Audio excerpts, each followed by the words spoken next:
मौजूद हैं, भारतीय जनता पार्टी के लीडर हैं, हमारे साथ इस कार्यक्रम का हिस्सा हैं। आलोक जी, चीनी की कीमतें बेतहाशा बढ़ रही हैं। चीनी 48 रुपये किलो थी, वो बढ़कर अब 65 रुपये किलो हो गई। ऐसा क्या हो गया कि चीनी की कीमतें इतनी बेतहाशा बढ़ गई? सरकार का कोई चेक एंड बैलेंस क्यों नहीं है, कोई संतुलन क्यों नहीं है? आम आदमी 20 से 22 रुपया प्रति किलो ज़्यादा भरने को मजबूर है।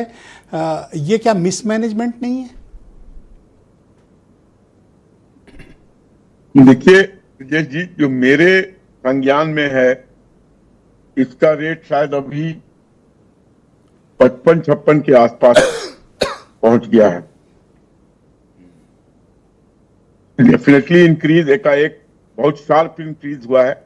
सर, बाजार में क्या बीजेपी वालों को कोई अलग से चीनी मिलती है जो हम लोगों को नहीं मिलती? आपको 55 रुपए में मिल रही है सर? मैंने कहा मेरे संज्ञान में जो रेट समझ में आया है, जो प्राइस इंक्रीज वो 56-57 रुपए के लगभग है, लेकिन आप 65 रुपए बता रहे हैं तो हो सकता है और ज्यादा बढ़ गया हो। मैं आपकी बात को डिनाई नहीं कर रहा हूं, जब तक मेरी जानकारी में था वो 56 के आसपास था। खैर कोई बात नहीं, 65 ही है होगा। एकाएक इसने लोअर मिडिल और मिडिल इनकम ग्रुप के ऊपर एक बहुत बड़ा डेंट किया है। इतने के लिए कोई तैयार नहीं रहता है, 8 आने रुपये तक तो चल जाता है। लेकिन इसके जब मैंने तहकीकात किए तो इसमें बहुत से फैक्टर्स हैं जिनके कारण ये प्राइस इंक्रीज हुआ है। एक तो जो वेदर कंडीशंस वो नॉर्मल नहीं थे, जिसके कारण प्रोडक्टिविटी में एकाएक कमी आ गई। प्रोडक्शन करके तो रखे हुए हैं सर, अभी कौन सा नया प्रोडक्शन है? अब तो 2 महीने बाद नहीं खेप आ रही है। एक मिनट, उसमें कुछ क्रॉप भी कम हुआ है पिछले साल के मुकाबले। 5-6% केवल प्रोडक्ट सर, ज्यादा नहीं है? 89 और एकाएक मौसम भी कोई खराब नहीं है सर। जो फेस्टिवल हुए हैं उसमें डिमांड एकाएक अप्रत्याशित डिमांड आ गया है। कौन इतनी चीनी खा रहा है सर कि अप्रत्याशित डिमांड है? एक और मेन कारण है ब्रिजेश जी,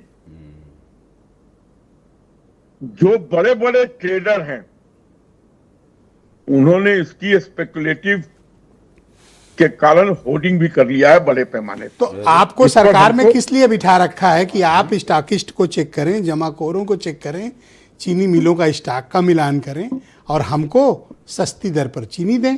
आपको तो इसीलिए सरकार में लाए ना आपसे पेट्रोल डीजल समझ मिल रहा है, ना महंगाई कंट्रोल कर पा रहे हो, ना पेपर लीक रोक पा रहे हो, ना चीनी की कीमत कंट्रोल कर पा रहे हो। हर चीज के लिए कोई एक्सक्यूज है आपके पास? एक चीज बताइए, मैंने क्या एक्सक्यूज दिया है अभी? आपने कहा कि वेदर खराब है, फसल कम हुई है, वेदर खराब है और स्टॉकिस्ट ने छिपा लिया। अरे अपनी कमियों पर भी प्रकाश डालो ना।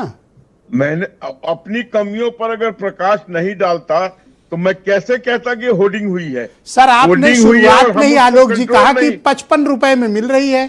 नहीं, जहां मैंने देखिए, आप फिर उस बात को दूसरे अच्छा सुनिए, मिश्रा जी बैठे व्यापार मंडल के अध्यक्ष, अभी रिसेंट चेक किए हैं, 1 रुपया कीमत बढ़ गई, अब 66 रुपए में है। सुनिए, 66 कह रहे हैं तो मैं मान रहा हूं कि ये 65 रुपए तक चला गया। 66 रुपया हो गई सर। नहीं किया आपकी बात को, आपसे बात करते करते 66 रुपए हो गई। 64 होलसेल। मैंने ये नहीं कहा कि आप गलत बयान दे रहे हैं, लेकिन होर्डिंग हुआ है ये मानने का मतलब है कि हमसे चूक हुई है, हम उन लोगों पर कंट्रोल नहीं ला पाए उतनी सख्ती से जितना होना चलो अभी डिबेट के बाद छापा पड़े तो मैं मान लूंगा और आपका अभिनंदन करूंगा। बिल्कुल, मुझे पूरी उम्मीद है कि इस तरीके की कार्रवाई होनी चाहिए। हाँ, अब नहीं होगी तो फिर मैं जो मैंने कहा वो आप मान लेना, फिर आप मेरा अभिनंदन करना। माननी पड़ेगी, मानने का कोई गुंजाइश ही नहीं है। बहुत शुक्रिया, कृपया हमारे साथ बने रहिएगा। Colonel sir